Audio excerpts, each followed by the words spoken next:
Nagaan isiniif haa ta'u bakka jirtan hundumaatti barattoonni koosii akkasumas immoo jaalala ekoonoomiksii qabaachuudhaan warri ekoonoomiksii kana hordoftan qaamni kamiyyuu ta'e baga nagaan dhuftan isiniin jedhaa. Akkam nagaadhaa isin waaqayyoof haa galatu. Guyyaa har'aa mata duree haaraa growth modelii kan biraa isiniif qabadheetanii dhufeen jira. Kanaaf warruma warri YouTube kana argitan yoo jiraattaniitii fi subscribe gochuudhaan family YouTube keenyaa taatanii guyyaa guyyaatti video haaraa isiniif gadhiifamu akka arga isin qaqqabuutiif notification isaa jechuudha. Subscribe gochuun maatii akka taatanii fi isinan gaafadhaa. Warri immoo maatii nuuf taatan immoo maatiin YouTube East African Academic YouTube warri taatan like share gochuudhaan boloota keessan warra kaaniin illee akka qaqqabuutiin fi akka kana gootaniin dagatiinaa isiniin jedhaa. Karaa gara biraatiin immoo gaaffii yoo qabaattan gaaffii kamiyyuu yoo qabaattan dhimma mata duree kana irratti jechuudha. Komentii jalatti yoo nuuf barreessitan komentii keenya sana arginee deebii atattamaa isiniif kennuudhaaf qophiidha. Akkasumas immoo YouTube kana keessatti exit examiitiif sin gargaara kan jedhamu gaaffiiwwan filannoo isiniif dhiyeesseen jira. Discussion questioniinis jira. Questionii kana yookiis immoo gaaffii filannoo jiru kana deebisaa faana yaada bal'aa isinii kennuudhaan deebiinsaa maaliif akka inni deebiinsaa filatame illee faana ibsee isinii kaa'eera waan ta'eef hanga dhumaatti yoo dhaggeeffattan arguu dandeessu. Obsaan akka nu dhaggeeffattanii ammallee irra deebi'ee isinan gaafadhaa. Yeroo gabaabaadha viidiyoo isaa gabaabsee mata duree Neoclassical Growth Model kan jedhu qofa isiniif qopheesseen jira. Guyyaa biraa immoo akkasuma mata dureedhaan gaggabaabsee isinis akka nuffinetti akkasini galuutti bifa gabaabaatiin akka dhaggeeffattaniitiif isinii dhiyeesseen jira. Haa ta'u baga nagaan dhuftan isinii jedhamee kallattiidhumaan gara mata duree keenyaatti deemna. So the discussion is a Neoclassical Growth Model.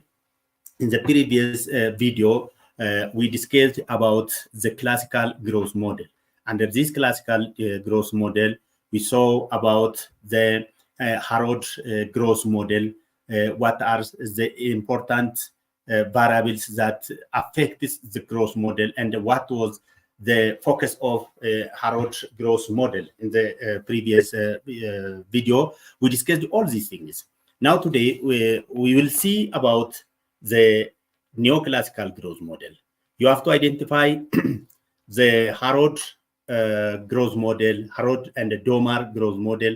They are classified under the classical growth models. Sankun classical growth model jedhamanii waamamu.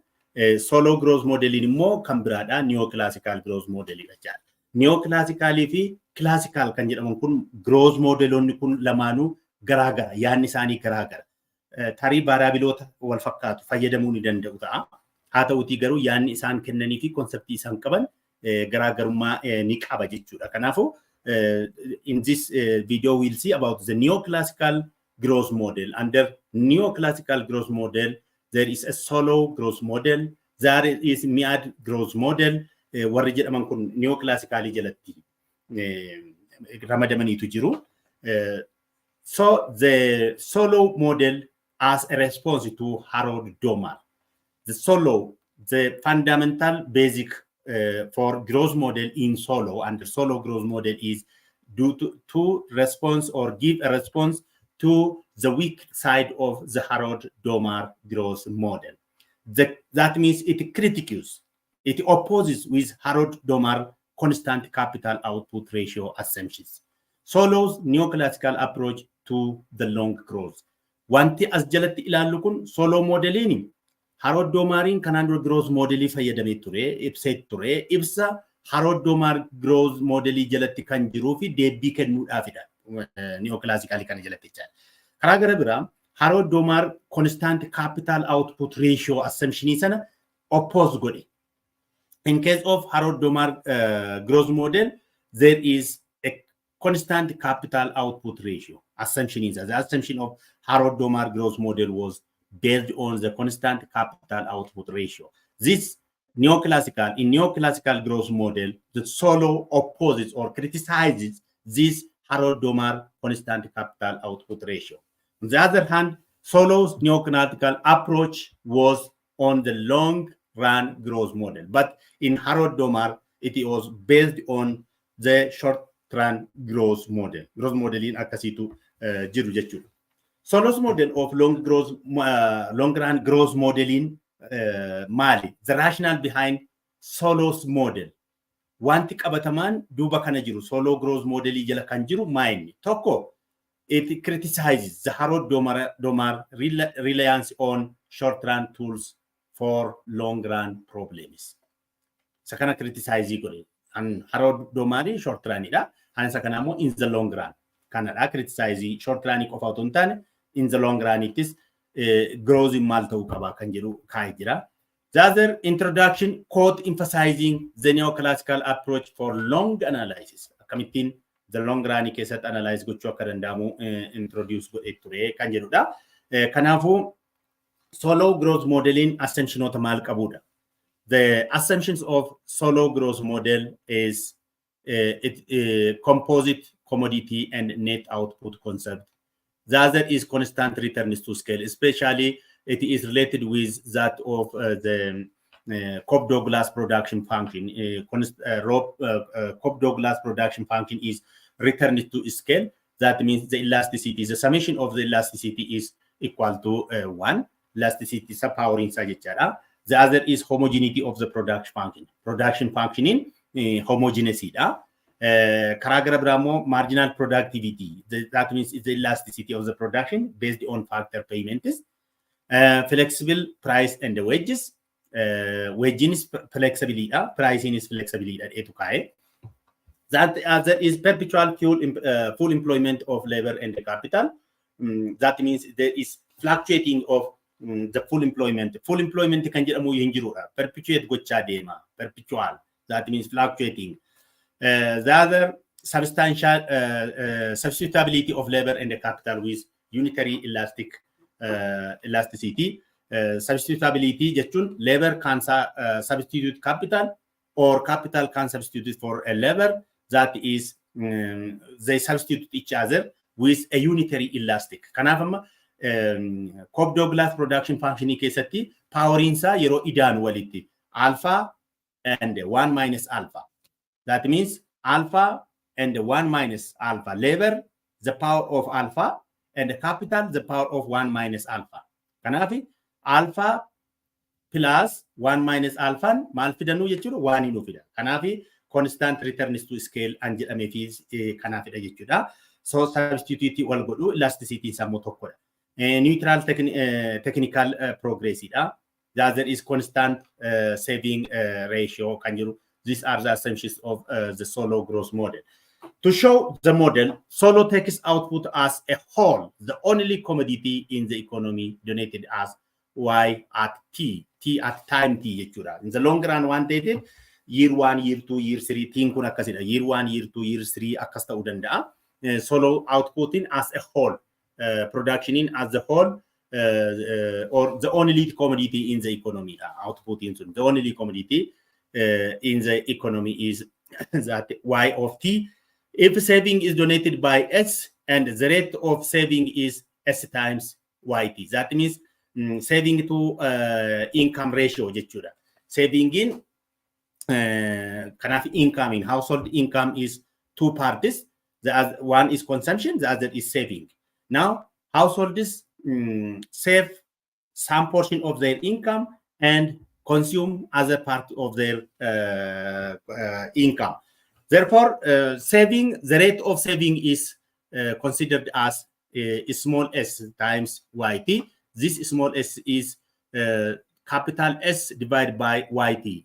Kanafi income kenyati proportion insa saving divided by income gives us saving rate.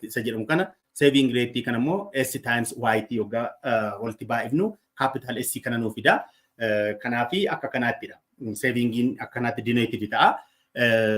In case of classical theory growth model of the Harold, as we discussed in the previous class, saving to income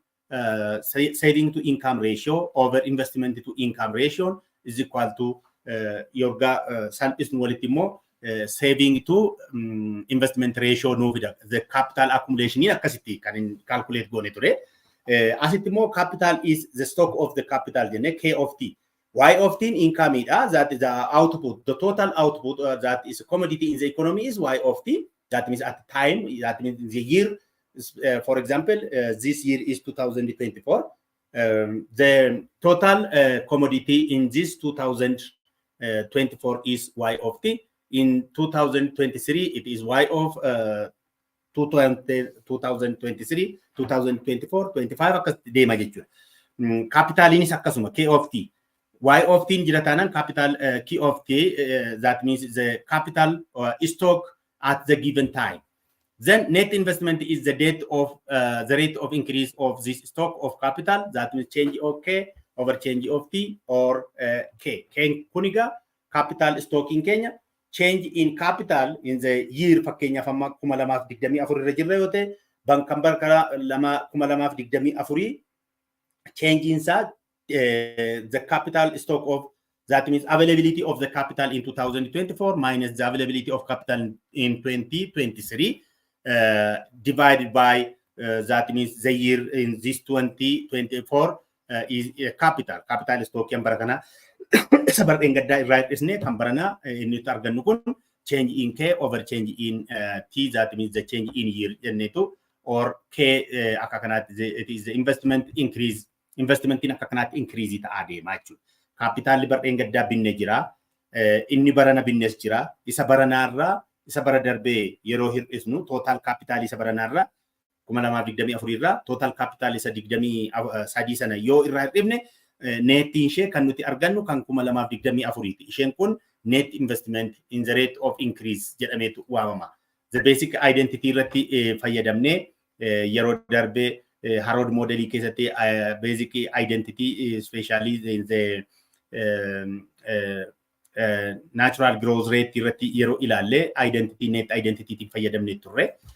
Amma capitaliin, as you know, the saving is used for investment itiif nu gargaara waan ta'eef capital is equal to saving rate times income. Equation 1 in kun kana fida. The production function which shows constant return to scale is given by y is equal to f of k l dha. Amaga y in k is equal to s times y jennir. Garga jallatti immoo equation 2 irratti immoo y is equal to f of k l inuuf taa'e. Kana substitute goona. Inserting equation 2 in equation 1. Equation 2 kana gara equation 1 itti yoo insert goonu maal nu fida? K is equal to S times F of KL. F of KL in Y jecha. Kanaafu S ni mo gara rayu jira. Akka kanatti invest yeroo goonu the investment equation yookiin akka kanatti K arganna jechuudha. In equation 3, L represents total employment. Amma K times L dha. Equation 3 keessatti amma nuti argine kun equation 3 kana keessatti jechaadha. K times L dha. Y in keenya jechaadha. Kanaafu equation 3 kana keessatti L maali K maali isa jedhudha. In equation 3 L represents total employment. Labor isa fakkaatu jechuudha. Total employment dha. Labor force jedhuun tan total employment. Employee goonichaadha. Since population growth is exogenously determined, the labor force increase at a constant relative rate in N.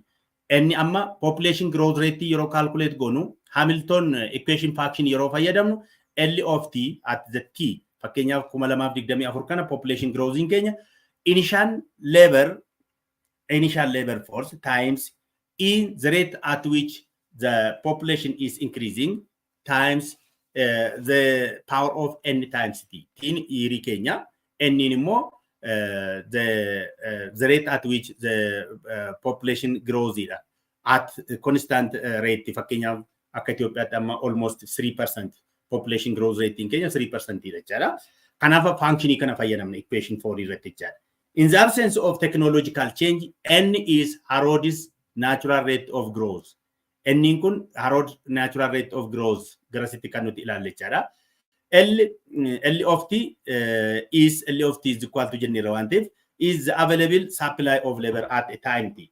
The supply of labor the right hand side of equation E4 shows the component rate of the growth of labor force from period 0 to period 2. 0 period amma LO jenna waan ta'eef 0 period fakkeenyaaf barana yoo kaafne ta'e barana irratti kaasee labor forcein hangamiin akka inni dabalaa deemu kan nutti agarsiisudha. To period.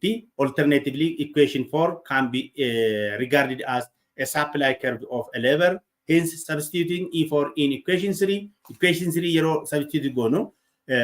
S of F S times F of KL am KL ni mukuno LT bakano buera LO labor force E raised to NT natural growth rate kanatin akka kanatti Solow Growthin modela kana develop godhee jechuudha. Question 5 kanaatiin capital accumulationin bifa kana yookiin immoo change in investmentin akka kanatti invest ta'uu danda'a jedha. Conceptiin kanarraati barannu maalidha? Amma Solow Growth modelii kana keessatti investmentin akka kanatti ta'aa jennee keenya. He regards this basic equation as determining the time path of capital accumulation. Time pass yeroo keessa wagga waggaan capital akkamittiin accumulate akka inni ta'aa deemu K is equal to L of times jennee kan nuti equation 5 keessatti ilaalle kana jechaadha. S times F of K times LO E raised to NT kanaatiin capital wagga waggaatti dabalaa deemaa kan jedhuutiin kaa'e jechaadha. Harrood keessatti growth modelin Harrood keessatti kan nuti ilaalle garuu capital to investment ratio constant to kai. The maximum limiting sa natural growth rate da. Maximum limit constant achirra gaje to kai. San kun garu it is changing, that means flexibility. He regards this basic equation as determining the time path of a capital accumulation. Okay, that must be followed if all available labor is to be fully employed. Labor for available labor force in hundisa employed yote fully capital in Malta adema jechuudha. Change ta'a adema. Capital accumulation in jijjiiramaan adema malee iddoo tokko fixed ta'e hin dhaabbatudha. It provides the time profile of the community's capital stock which will fully employ the available labor. Once we determine the time path of capital stock and the labor force, we can compute the time path of the real output from the production function. Akka kanatti kaa'uu ni dandeenya kan jedhuutiin nu kaa'e jechuudha. Karaa gara biraa Solow included that when production takes place under the usual neoclassical conditions of variable proportions and a constant returns to scale, no simple opposition between natural and the warranted rate of growth is possible. Kanafi, there may not be any knife edge. Knife edge yoggaa jennu yoo fudhannee ilaalle qara haaduu jechuudha. Qarri haaduu kun wal qixxaateetudha qarama waa kutuudhaaf jechaadha. Kanaafi there not be any knife edge. Amma in case of warranted growth rate fi the natural growth rate wal qixxaatanii of lap ta'anii knife edge ta'uu danda'u wal qixxaachuu danda'u because the natural growth rate is the upper limit for growth jedheetu kaa'e Harrood jechaadha. Harrood growth modelii keessatti. Kanaafuu as keessatti garuu gaaffiin hin jiru. There may not be any knife edge wal qixxaachuu hin danda'ani. The system can adjust to any given rate of growth of the labor force and eventually approach a state of steady proportional expansion. State of steady proportional expansion. Kakanattidha. Kan isaanii dabalaa yookiis immoo guddachaa deemanii malee warranted growth rate fi natural growth ratein knife edge irra yookiis immoo walirra walitti converge ta'uu isa danda'an kan akka kanaatti hin danda'amu. Population growthin iddoo guddaa qabaadha.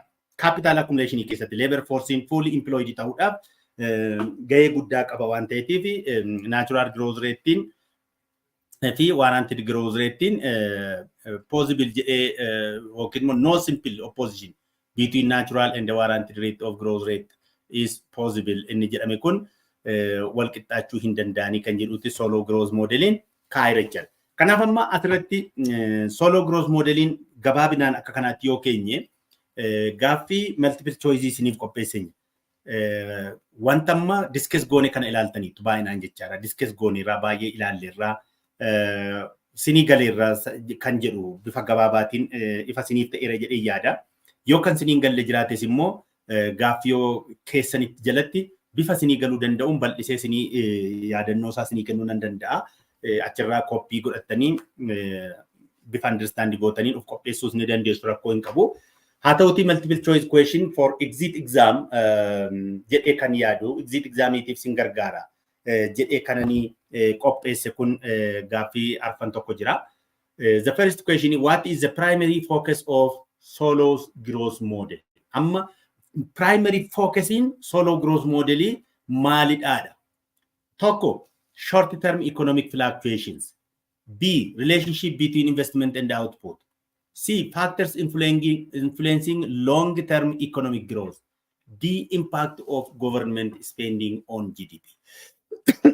Kanaaf amma asirratti gaaffii kana yoo ilaalle irratti yoo fudhanne ilaalle short term economic fluctuation jira. Short term economic fluctuation eenyutu ibse? Is that Solow's growth model objective or the Harrod growth model? Tokko kana kan isin beekuu qabdan. Inni lammaffaa relationship between investment and output. Whose model is focused on the relationship between investment and output? Is that Solow growth model or Harrod growth model? The third, factors influencing long-term economic growth. Factors influencing long-term economic growth kan eenyutu focus godhe irratti? Solow amo warra kaan? Impact of government spending on GDP. Inni kunoo kan eenyuti? Kan jedhu gaaffii kana sirriitti xiinxaluudha qaba. Erga xiinxaltanii, the correct answer is C. The correct answer, akkuma diinama discuss goone, factors influencing long-term economic growth. Isa kanatu primary focus of Solow growth modeling, isa kana primary. Waan hundumarra caalaa focus kan inni godhe, what are the factors that influence long-term economic growth? But in case of Harrod growth model, what are the factors that influence economic growth in the short term? Opposite kana jecha. Ka'umsi Solow growth model akka inni economic growth kana qo'atu kan isa goosiseyyuu classical growth model keessatti Harrod kan inni argate keessatti the factors that influence short term economic growth maal isaanii jedhee kan inni ibse. Isaan kun warranted growth model ilaaleera. Actual growth model ilaaleera. Again, the natural growth rate isaan kana discuss godheera. Eenyu Harrod. Inni kun garuu inni kun hanqina qaba. What are the factors? The long term keessatti maaltu akka affect godhu hin ibsine waan ta'eef Solow model ka'umsisaa isa kanadha. So the primary focus of the Solow growth model is to see what are the factors that influencing the long run economic growth. Solow growth model primarily addresses the factors influencing long-term economic growth. These are capital accumulation. Capital accumulation marratti hundaa jenneer. Kan nuti irratti hundoofne. Inni tokko labor force dha.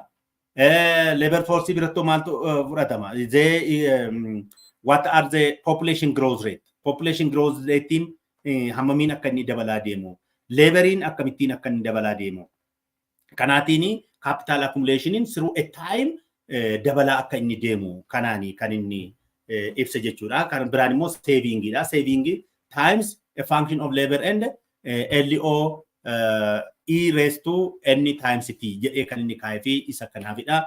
Capital accumulation jira. Technological progress in the long run fooyya'aa deema hundumtuu waan ta'eef affect gochuu danda'a. Labor force growth immoo calculation irratti akkuma nuti ilaalle kana affect gochuu ni danda'a. Kanaafuu deebiinsaa caadhaa kan jedhuutiin taa'eera. Inni kan biraan gaaffiin inni lammaffaan according to Solow's model, what does the steady state represent? Steady state represents the long run keessatti capital accumulation in dabalate, labor force dabalate, technological factory dabalate, steady state in maalidhaadha. Ani Harrod ilaalleerra kani Solow maali? A, state of economic recession. B, a situation where capital and output growth are constant. C, a point where capital and labor are perfectly substitutable. D, a condition of perpetual inflation jedheetu kaayira. Deebiin keenya inni sirriinsaa asuma irratti a situation where capital and output growth are constant. Capitalii fi output growthin constant iddootti isaan ta'an maal jedhameetu waamama? Steady state jedhameetu waamama. Akka Solow Growth modeliitti jechaadha. Don't forget this. Yeroo akkasii kun gaaffiiwwan akkasii kun yeroo baay'ee nafanii waan ta'eetii fi warri kilaasitti barattanis haa ta'u, warri exit exaamiif of qopheessitanis haa ta'u, hojiiwwan yookiis gaaffiiwwan teeknikaa akkasii kana yoo sirriitti yaadattanii itti qophooftan baay'ee gaariidha. Inni sadaffaan, what is the significance of the assumption of constant returns to scale in Solow's model? Maali barbaachisaa? Assumptionii keessatti constant returns to scale jennee irra jira. Kanaaf barbaachisummaan isaa maali? It simplifies the mathematical calculation. B, it ensures diminishing marginal returns to scale. C, it allows for increasing returns to scale. It influences the homogeneity of the production function. Deebiin isaa maali jettanii yaaddu? Daqiiqaa tokkoof itti yaada. A, it simplifies the mathematical calculation. Is that? B, it ensures diminishing marginal returns to scale. Capital. C, it allows for increasing returns to scale. D, it influences the homogeneity of the production function.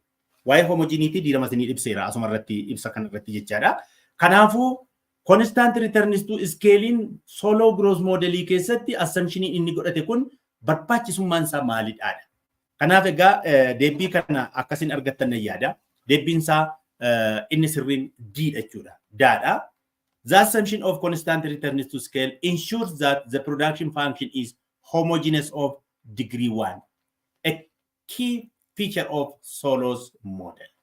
Kanaaf constant returns to scaling assumptionii Solow Growth modelii keessatti the importance or significance of this assumption is that the production function is homogeneous of degree 1 ta'uusaa nu agarsiisa jechuudha. Inni gaaffiin arfaffaan, in the Solow's model, how does the growth path of output respond to changes in the capital labor ratio? Capital labor ratio keessatti growth modelii keessatti akkamitti elasticity isaa respond yookaan elasticity isaa yookiis immoo change in capital to change in income inni diirama nuti ilaalle jechuudha. Change in capital to change in time over time. Kanaaf amma maal agarsiisa? What is the growth model, the path of output respond to change in capital divided by the change in T. Diirama calculation isaa keessatti ilaalle. It remains constant over time. It becomes inherently unstable. It tends to converge to a steady state equilibrium. It exhibits explosive growth. Daqiiqaa lama siniifan kenna. Daqiiqaan lama baay'ata, daqiiqaa tokko siniifan kenna. In Solow's model, how does the growth path of output respond to changes in the capital labor ratio?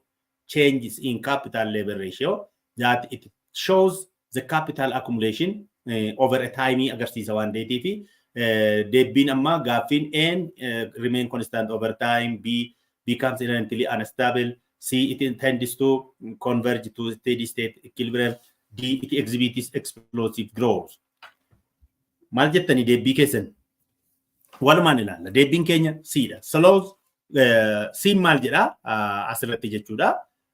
It tends to converge to a steady state equilibrium. Kana converge ta'uusaati agarsiisa. Solow's model suggests that the growth path of output tends to converge to a steady state equilibrium over time, adjusting to change in the capital labor ratio. Kanaan adjust gochuudhaan steady state kan inni approach ta'uusaa agarsiisa jechuudha. Gaaffiin inni shanaffaan, what role does technological progress play in Solow's growth model? Technological progress in Solow Growth modelii keessatti gahee maal taphataadha? Gaheen inni taphatu A, it has no impact on economic growth. B, it is a key driver of long-term growth. C, it leads to constant returns to scale. D, it is considered a source of inflation. Secondly, digdama siniifan kenna. Meetti yaadame. Deebiin isaa maali? A moo, B moo, C moo? Or D, or what is the answer?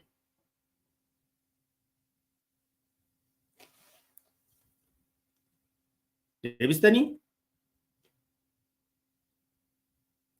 The answer is B. Kanaaf deebiin the correct answer is B. Technological progress is a crucial factor in Solow's model, contributing to long-term economic growth by enhancing total factor productivity. Kanaaf B, it is a key driver of long-term growth jechaadha. A key driver. Kana gaaffii akkasii kana otoo babarreeffattanii yookiin immoo yeroo dhaggeeffattan mobaayilii keessaniin footoo irraa kaafattanii otoo kakkaafattanii qo'attanis baay'ee isin gargaara. Qormaata baay'insaaf yookiis egzaamiitiif illee isin gargaara kan jedhuutiin itti yaadamee qophaa'ame waan ta'eef akkoo waan gootanii baay'ee gaariidha. Inni dhuma gaaffiin how does Solow's model address the impact of a higher initial capital labor ratio on economic growth? A, economic growth accelerates. B, economic growth remains constant. C, economic growth decelerates. D, economic growth becomes unpredictable. The impact of higher initial capital labor ratio. Higher capital labor ratio on economic growth. Higher initial capital labor ratio. Capital to labor ratio. Kana jechuun capital to labor ratio jechuun it is greater than 1 jechuudha.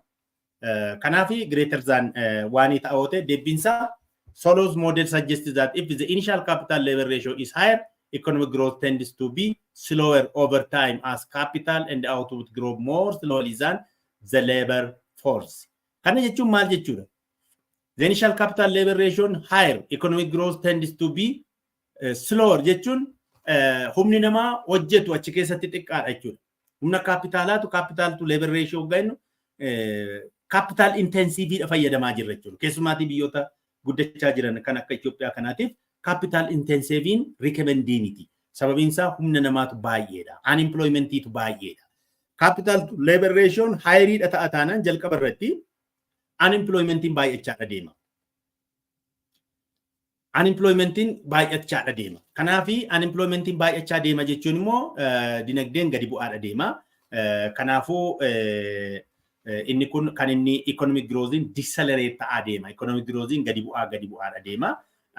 Kana kun immoo kan hojii dhabdummaa babal'achaa deema.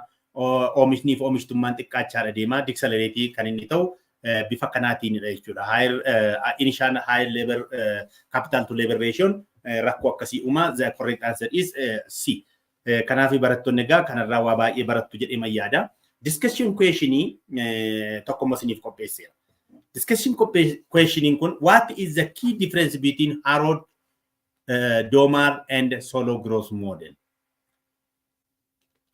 Gaaffiin isaa kana jechuudha. What is the key difference between Harold Domar and Solow Growth model? Solow Growth, there are a vast difference between these two models. Harold Domar is a classical growth model, whereas Solow Growth model is Neoclassical Growth model. So there is a difference. Difference in kunjira. Maanni garaagarummaan isaanii. The first, the Harold Domar growth model and the Solow growth model are two distinct frameworks used to analyze economic growth, and they differ in their approaches and their assumptions. Both the classical growth model and the neoclassical growth model, on the other hand, the Harold Domar growth model and the Solow growth model are distinct difference.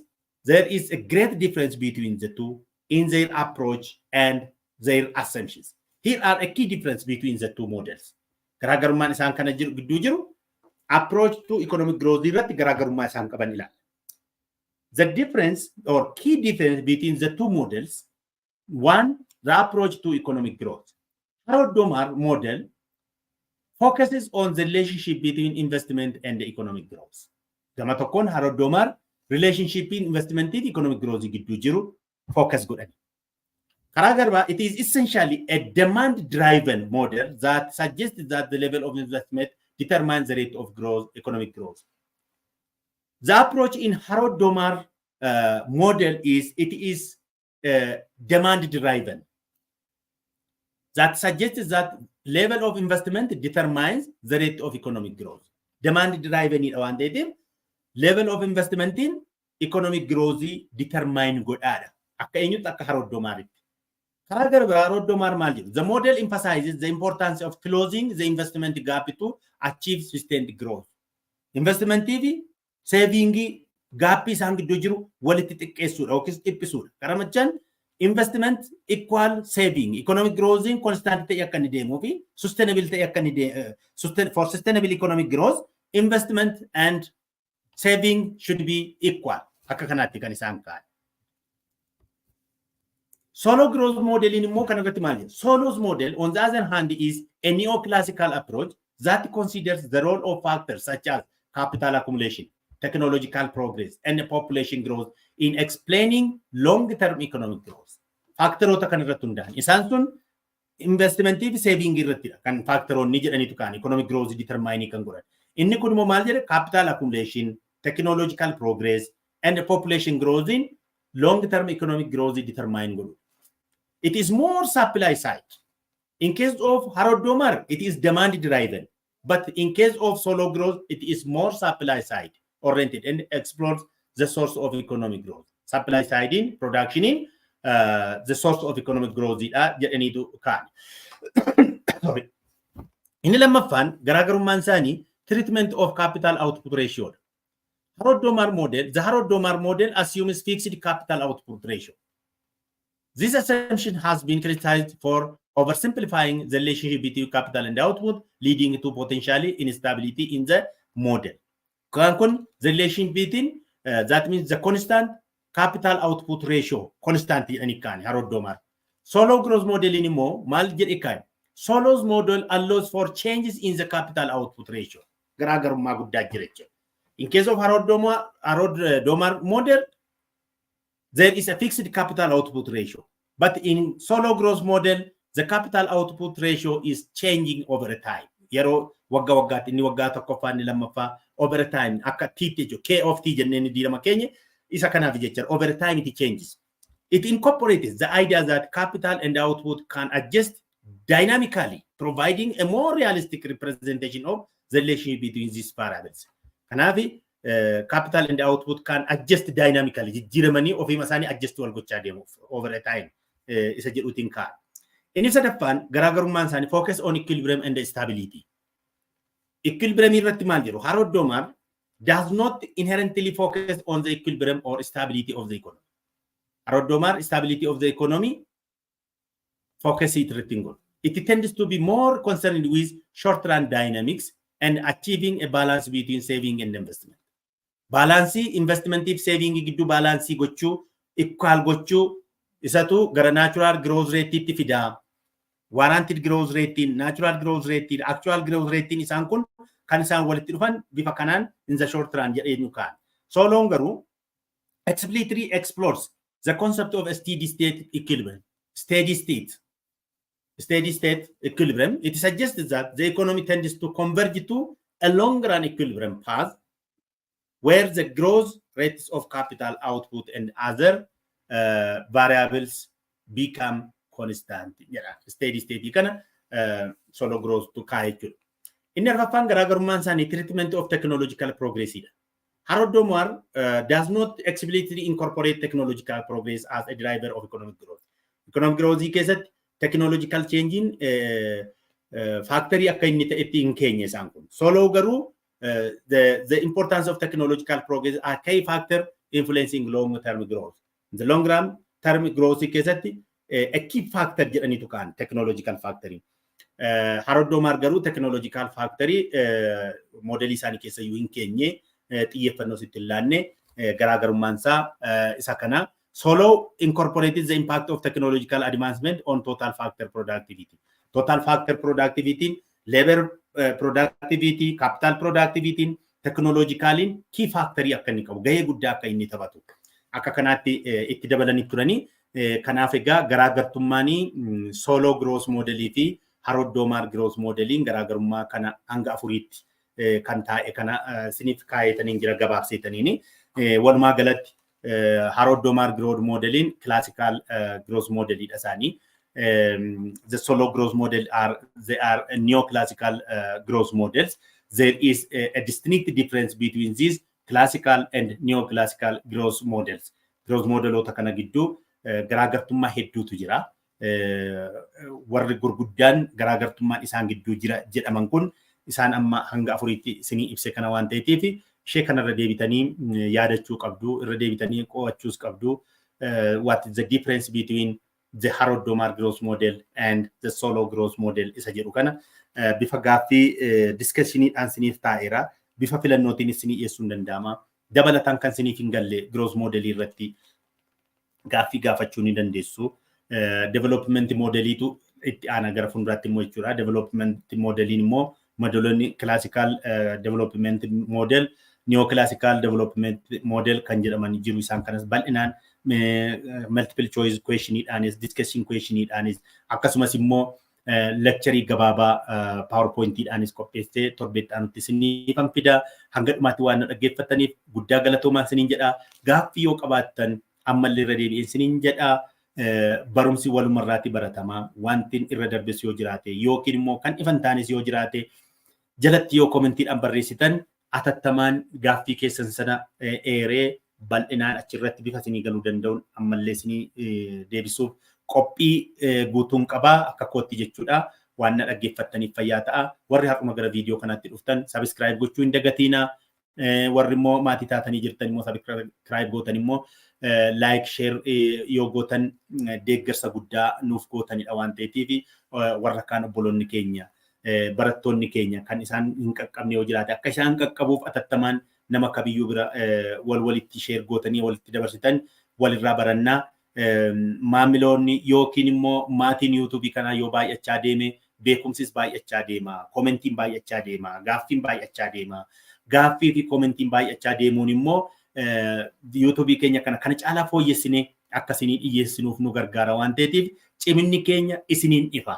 Ofii keenyaatiin otoo hin taane yaada isin nuuf laattan komentii isin nuuf laattaniitiin cima waan ta'eetiif kana akka hin dagannee fi imaanaa guddaa isinirra kaa'irraa guddaa galatoomaan jedhaa. Har'aa fi asuma irratti nagaa torbee ija nagaa walitti nu haa fidu. Galatoomaa yeroo gaarii isiniif haa ta'u.